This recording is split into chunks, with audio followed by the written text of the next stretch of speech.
Hello, welcome to the Cinema Savvy Movie Podcast, and welcome to our brand new video for Star Wars Month. This is our predictions and speculation on Star Wars, Rogue One, a Star Wars story. We're off to see it tonight, midnight screenings. We're a couple of hours away from it, but we wanted to jump on for a video and just sort of get out there our predictions and see if we're right when we come to do our review. So, as always, I'm Chris Garner, joined by my co-host George Aldridge, and we're going to kind of have just an informal chat and speculate on this movie. So there may be some slight spoilers in this. We obviously haven't seen the movie just yet. This is purely what we've clipped from all the trailers and TV spots that have come out. I think I've probably watched more of the trailers and TV spots than you have. You kind of got to a stage where you were like, enough's enough. I don't want to watch anymore, which is kind of what I got to. But, you know, jumping on reaction videos and stuff like that, I did keep updated with most of them. So yeah, we're going to jump straight into it. So what we wanted to talk about most, really, and this is a big thing, I believe this is officially confirmed from Kathleen Kennedy and Gareth Edwards. There's no Star Wars opening crawl.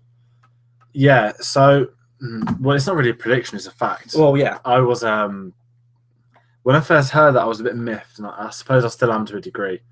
But part of me is over it in the sense that I'm hoping they come up, not create a crawl or create their own thing, but I want something that suits Rogue One.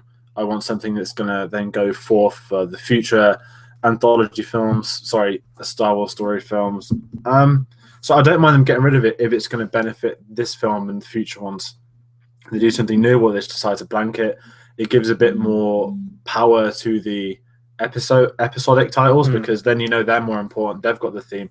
This is that side story which is in every post of the Star Wars story. So I'm a bit better with them now. I still much rather have a crawl. I'm not going to lie. So it's just one of those where it's just going to wrap my head around it when we're there that it's not going to begin the way it should do.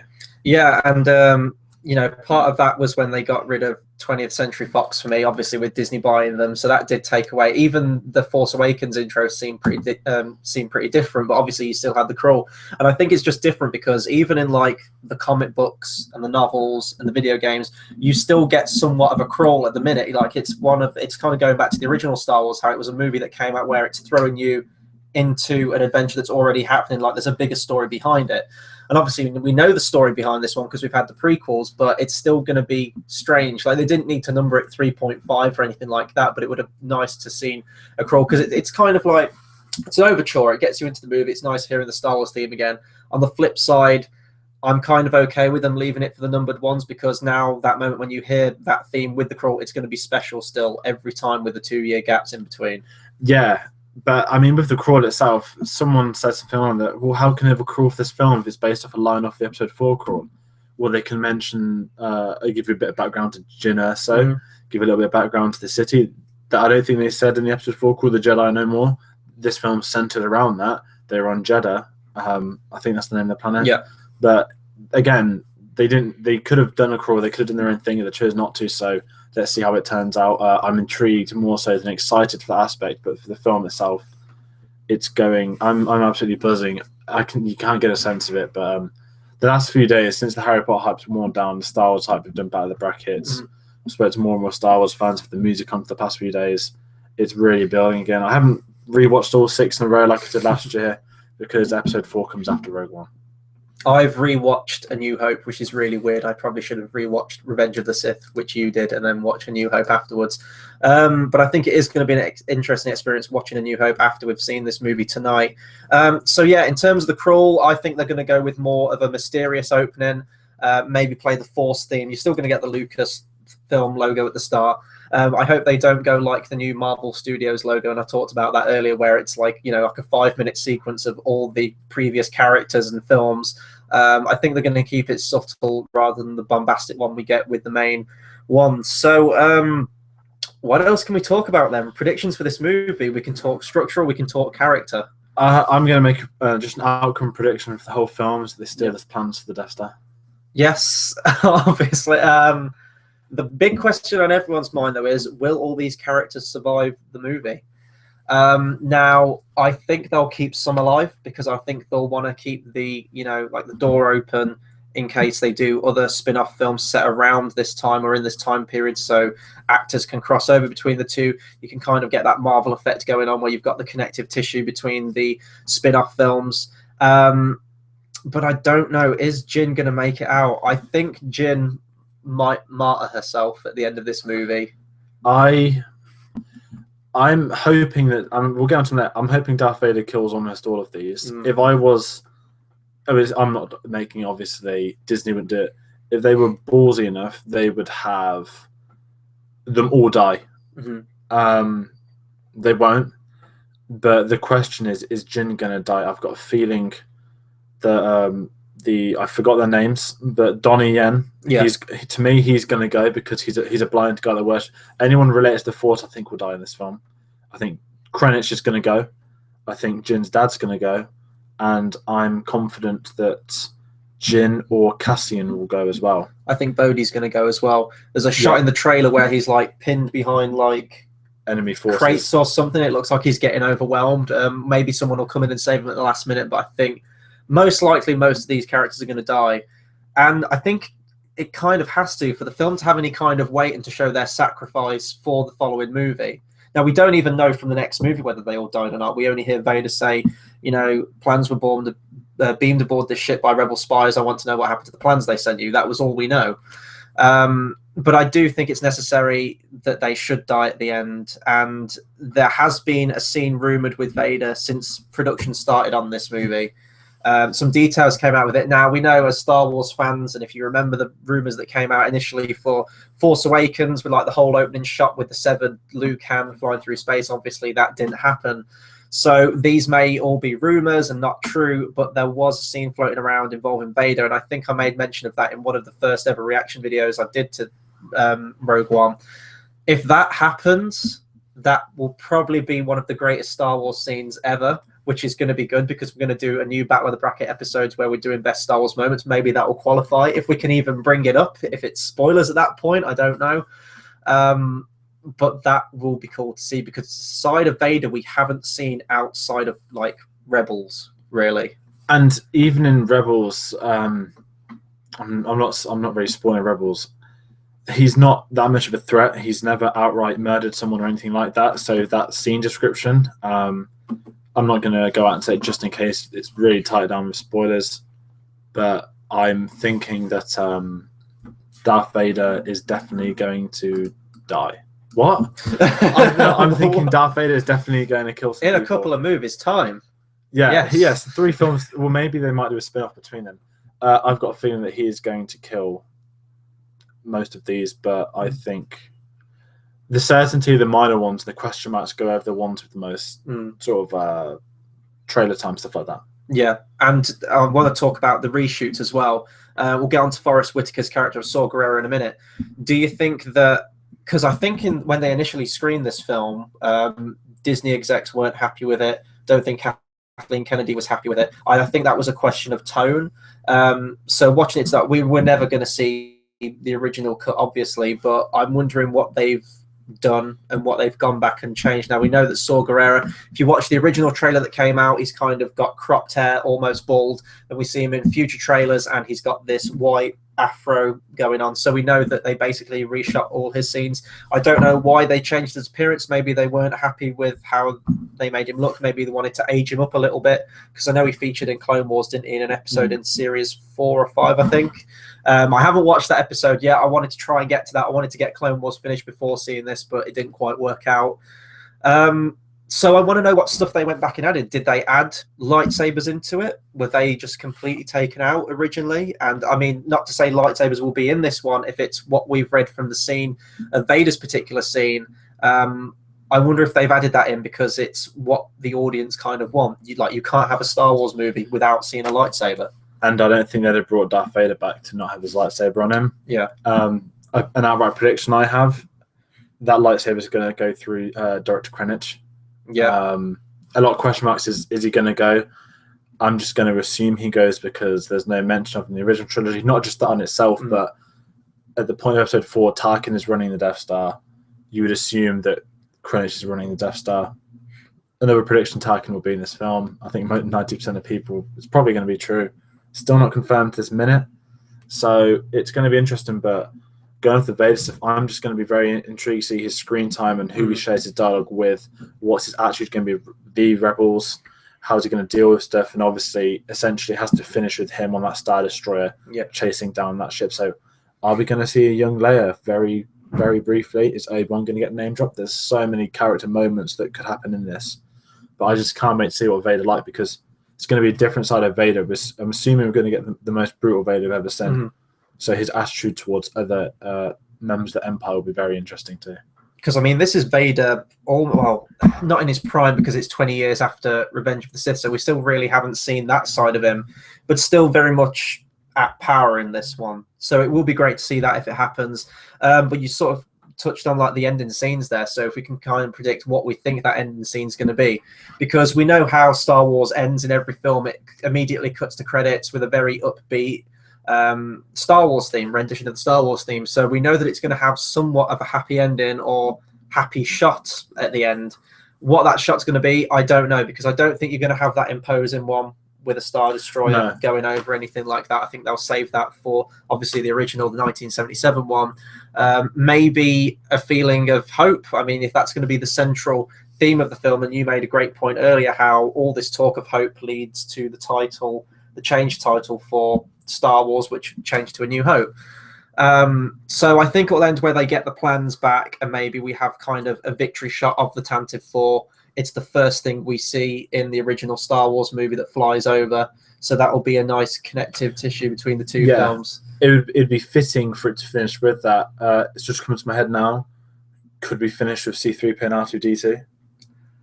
Never even thought of that. I don't know whether they do that, but they are on the ship at that point. I mean, we're getting Bail Organa back as well. That's something I'm looking forward to, especially when we know that he made Captain Antilles, obviously the captain of that ship 19 years previously. So he's obviously a remarkable job to have the same job 19 years later.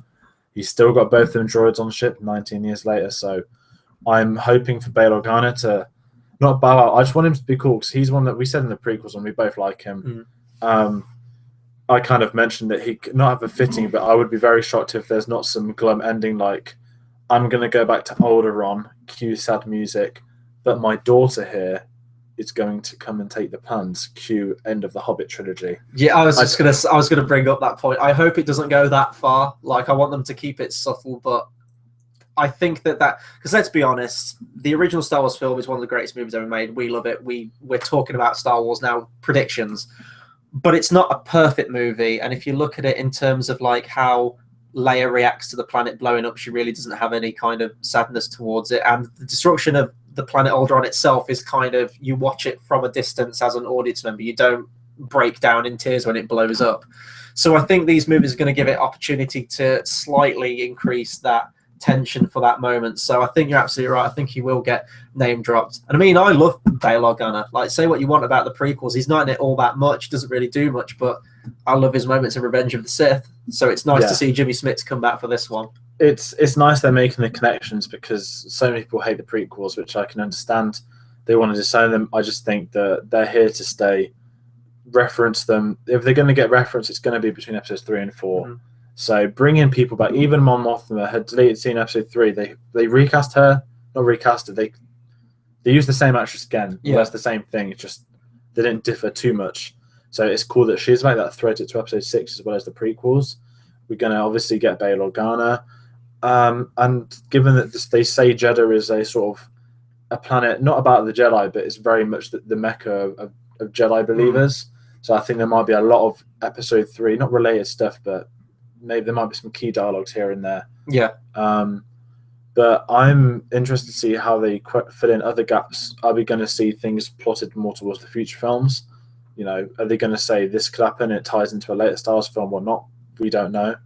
It's something that things are popping into about every 30 seconds. So just that's what this video's for. Yeah, it's just hard to put on screen, because 1 minute I've got this thought, then it's like the R2-D2 thought. I'm intrigued to see the Empire and just everything about them. I want to see a documentary on how they put that final piece in, because on the trailer there's the circular dome, and it just felt like a puzzle where you just put the last one in. It's a bit of a big last piece though, isn't it? Like, you'd think that would have been like grafted into the thing. And I actually went back and watched the last shot of the Death Star being made at Revenge of the Sith, and I was hoping that big core part wasn't already in it, but luckily it's not. It is just the shell in that moment. So What's his name? Pablo Hidalgo. Is that his name? Pablo Hidalgo. Is a controller of all the canon in Star Wars. Did a good job there. So I wanted to talk about sort of the structure of this film and how we think like the opening scene's going to play out. So I do think it is going to start with Jin's past. It's very strange to have a flashback in Star Wars. We've had like premonitions and things like that, but no straight up. The film ends, we get a flashback to her past. So I think it will open with that, and then she'll wake up almost like from a dream, like she does in the trailer. Yeah, and we'll pick up from her there. And I think that's a good opportunity because you'll introduce Mads Mikkelsen, who plays a huge part in this film. We've seen from the trailers. Jin's mum as well. They're keeping that very secretive, but we do know that the Kyber crystals are involved in the film somehow. We see her give that little pendant to Jin. Her mum gives it her. I think that's a nice throwback. I said this in one of my reactions because it ties into the previous history with the Jedi, almost like a totem of remembrance because it's used in the core of all lightsabers. Also, Galen specializes in researching them, and they all have different moods and different applications. And then the Empire, on the flip side, want to use those crystals in the core for the Death Star, which is a symbol of destruction rather than hope, like the Jedi. And we know that with the destruction, they get some of these crystals. Yeah. Because, especially the green ones, when you think about it in theory, unless there's some magic science to turn them, the blue ones green, the purple ones green. You know, when you're digging in a mine, you get a gold bit. That's like finding the purple crystal. Wait till like the special editions again on 4K, where they had different coloured laser beam on the Death Star. It's just like a hint of purple. And it's just Samuel L. Jackson laughing as it goes along. I'm very interested for that flashback. Not just see when they announced this, the cast, the two names that hit me most were Donnie Yen and Mads Mikkelsen. Everything Mads Mikkelsen's in, he's great. Still in Hannibal, which is apparently his best. But go back to Le Chiffre. Even Clash of the Titans, he was the best thing about that film. Every time he comes on screen, there's something about him. At Star Wars Celebration, he got the loudest cheer in that hall. Everyone, I went mental for him. Cool guy. He had a very bad fake tan, but maybe that's just his character. I want to see what he does. We know that he's in the flashback, and we know from another trailer he's in the present. Yes. So we know he's not dead at this point. However, for me, I'd be very shocked if he does survive. Maybe he planted the proton torpedo. Yeah, no, that's the theory that's been circling around. That's why I love Star Wars as well, because even before the films come out, people are making up weird theories, especially the ones surrounding Snoke. But yeah, however, having watched the original Star Wars again, I don't think that's going to happen because, you know, if he was doing it to help the rebellion, he would have told them that there's a small thermal exhaust. But now maybe he goes to tell someone and he gets killed before he has a chance to say it. Maybe Krennic's going to kill him. Maybe he's going to cut him off mid-speech. But, you know, they say it's almost impossible. Only like a one-man pilot could do it. And they say that that's impossible with how heavily armed it is, all the TIE fighters that are around it. So even if it was to help, it wouldn't really help until they got those plans. So if they explain it where he goes to try and explain, you know, the weak spot, but he gets killed, that's fair enough. That still patches up that bit. However, if, you know, he does it and he doesn't tell anyone, then he's just as bad as the Empire that he's working for. True. Unless we know he's been made to work by the Emperor and he doesn't want to, but it will be interesting to see how he does fit in with Jin, given that off one trailer, him being alive is the only reason she's joining it. Yeah. So I want to see how she interferes with it. In all honesty, don't sound nasty or patronizing. I'm not looking forward to Jin in the sense that, like I've said before, Donnie Yen, Mads Mikkelsen, everyone else. Not everyone else. That sounds really nasty. Riz Ahmed, Four Lions, one of the funniest films I've ever seen in my life. Each person speaks for himself. I haven't seen the Stephen Hawkins film yet, so I can't say. I saw Sabrina the Teenage Witch as a kid. She was in that. Don't remember it. Really? Yes. Oh my god! You learn something new every day, and I'm gonna have to YouTube that. The cast is incredible, and I think it's just one of those where, because there's a few more names that I know and I prefer, I'm looking forward to them more so than her. She might be a very good leading character. I don't know, but as I'm just going to say, some of her trailer dialogue's awful, but I'm hoping that that's just trailer dialogue. I'm just very interested to see everyone do their bit together, not just. I don't want it just to be about her, although she's the lead character. I want an ensemble effort, and I think we're going to get that, because on trailers they are getting the right amount of shared screen time on these trailers, although she is the lead. I think everyone's going to have their role. Yeah, and I'm exactly there with you on Felicity Jones. I haven't seen Theory of Everything. I know it's meant to be a fantastic film, and I will get to it eventually. Most recently, I've seen her in Inferno, the third Da Vinci Code movie, and she was all right in that. But then again, that film wasn't great, and the script really didn't do anything for her. And I've seen the trailer for, I think it's called A Monster Calls. It's based on a book. It's about Felicity Jones is playing a mum who's dying with cancer, and her son basically creates this fantasy character to deal with his depression and his anger and frustration that comes alive and is voiced by Liam Neeson. So she looks good in that movie, but based on what I've seen her in this, and I think it is, you're right, it's down to the dialogue. Every single one of her pieces of dialogue in this is some kind of rousing, speech that just seems really cliched and just, almost vomit-inducing in how just poorly delivered it is as well. So I hope that, how some trailers come out where they have a different line delivery than we get in the movie. Yeah. Hopefully it's something like that. So with her dialogue in the film, again, we've seen it in. No, I'm not so sure. Well, actually, we have seen Star Wars. All of Darth Maul's dialogue was cut. Not all of it, but 93% of it. And we might be in a case where they gave her some lines, maybe in the editing suite, they got changed. What's the word? They got changed and dubbed over, refilming, stuff like that. They might have disappeared. They might have kept some in knowing it's a trailer, because some films do that. So I'm just hoping it's one of those where not everything is going to be there. Although you can get away, let's be honest, what did you say the worst, on paper, one of the worst quotes in Star Wars is? Oh, the Obi-Wan Kenobi one. Only a master of evil doth. But it's so iconic it works. Yeah. So I'm hoping that in the broad spectrum, if there is some cheesy lines, they work, because even the is it she, I don't know how you pronounce the actor, is it Blaze, or the actor or the character in this, one of the blind ones, mate. Yeah. That's really good research, the blind ones, mate. The one with the big gun, you destroyed our home in the trailer. That's the one. They destroy our home is the most easiest of dialogues to get people to, why isn't it like him? He destroyed our home. Very evil indeed. Clap your hands. But that works in the trailer. So I'm just hoping that if we're going to get cheese lines, they're going to work. All is one with the Force reads like a George Lucas line. Yeah, it does. Works on screen. So hopefully we get a film like that. That's not to discredit all Star Wars dialogue is awful. Are you an angel? You can pick one from each film. Yeah, we could do like a top 50 list of terrible Star Wars lines, probably even more than that. And there would be a lot from the original trilogy as well. Yeah, absolutely. So there we go. That's just the way Star Wars is. Yeah, I think that basically all we've seen of her from the trailers is her spouting expositional dialogue and trailer lines and hope and rousing speeches. So if there's a lot more to her character, which I expect there will be, because we're getting involved flashbacks of her parents, so she's going to have more to her. And actually, I think that the latest trailer that came out, although there's still those kind of lines intact, there were some other lines as well where she didn't quite annoy me as much. So maybe it's going to be the case of that. And I want to like this character, and I want to like this movie. I'm really looking forward to this one. Although we ultimately kind of know the outcome in terms of the Death Star with the new one, there's still a lot we don't in this. And it's very, very exciting, because I've spoken before about Force Awakens, how I thought that it didn't really take many chances. This one looks like it's paying homage to what's come before, to the original trilogy, but it's still very much making it its own thing. We're getting new planets, new aliens, so much new stuff as well, new characters.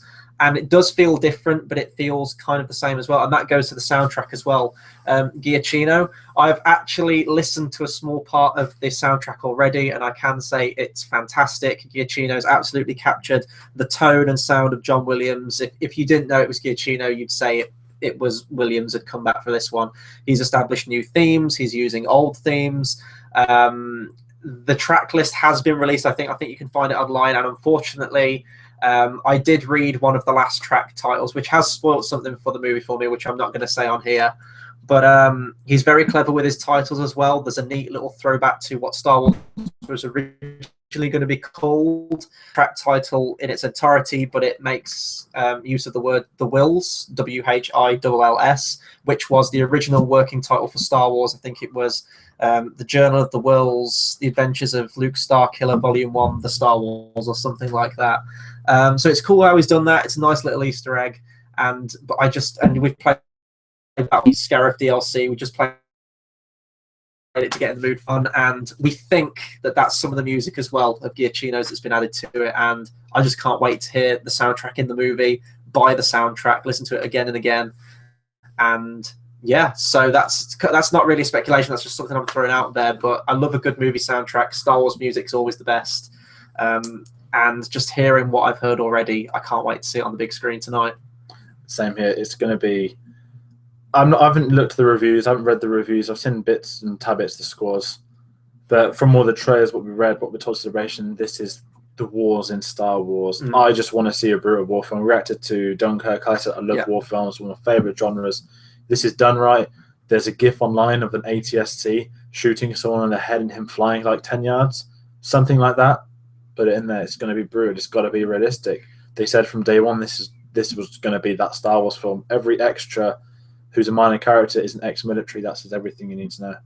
Yeah, definitely. And I'm really struggling to think of any other speculate. We've talked about structure before, how, well, you did, I think, off screen, but you think the ending of this movie is going to be that shot we see where they're on Scarif and you've got the attack walkers.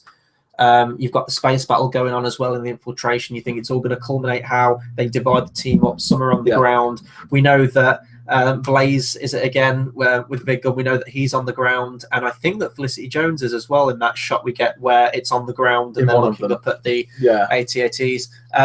So we know all these shots. We don't know where they're going to take place. I think most of the characters are going to die in this one overall. And really, the only other speculation I can think of is, who do you think is going to get the Wilhelm scream in this one? An unknown rebel soldier.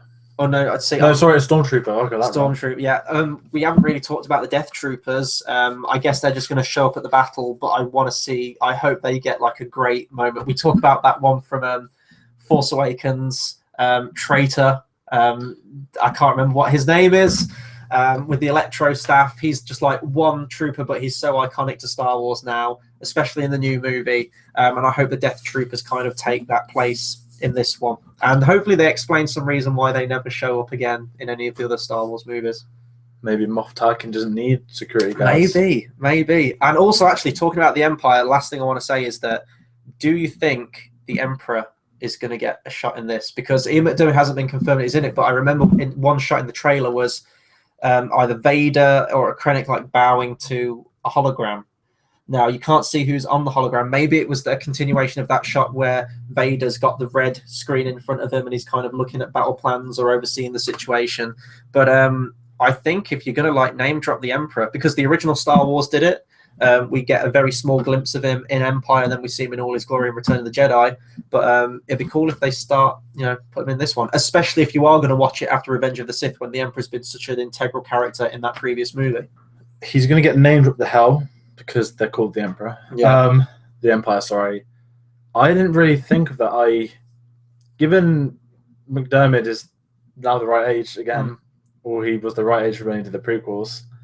I mean, he always comes back for stuff, doesn't he? Whether it's a line read in here or an audio. Yeah, I mean, I think he read the Star Wars Shakespeare stuff at Celebration last year. I would be... I don't know.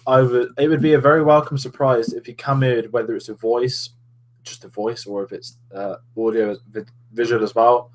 Be very interesting. But they went out of the way to get Vader back. They went out of the way to get I forgot his name. I'm going to hell. The voice of Darth Vader. James Earl Jones. Yes, this is how hyped I am. I've forgotten everyone's name. James Earl Jones. They got him back. They didn't need to. He is older. His voice is different, but they want that authenticity. Why not get Ian McDiarmid back? Maybe he's going to have a bit of a speech with Tarkin or Vader or Krennic, if any of them three are together. He might even get a glimpse of Coruscant, for all we know. We'll find out. We will find out. And I know this video is basically a lot of we will find out, but we did want to just jump on a quick video just to get some of our hype out before we see the movie. So I've pretty much said everything I think I can. Have you got anything else you want to add? Or I just want to add, normally I check the comments on live streams. However, there may be spoilers out there on the internet, so I have not been checking them on this video at least. So if you guys try and chat to us, ask us questions, I'm sorry in advance. I haven't been looking.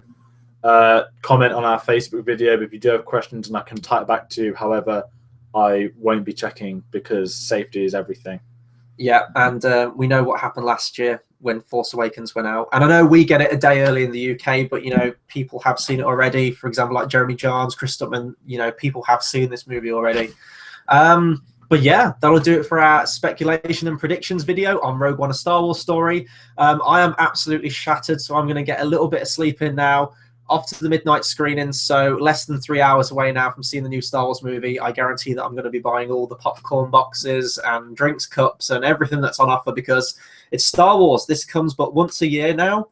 We better get used to that now for the foreseeable future, but it's just great. I can't believe it's been a year almost to the day since we went to see Force Awakens, and now we're here for the new one. So insanely hyped.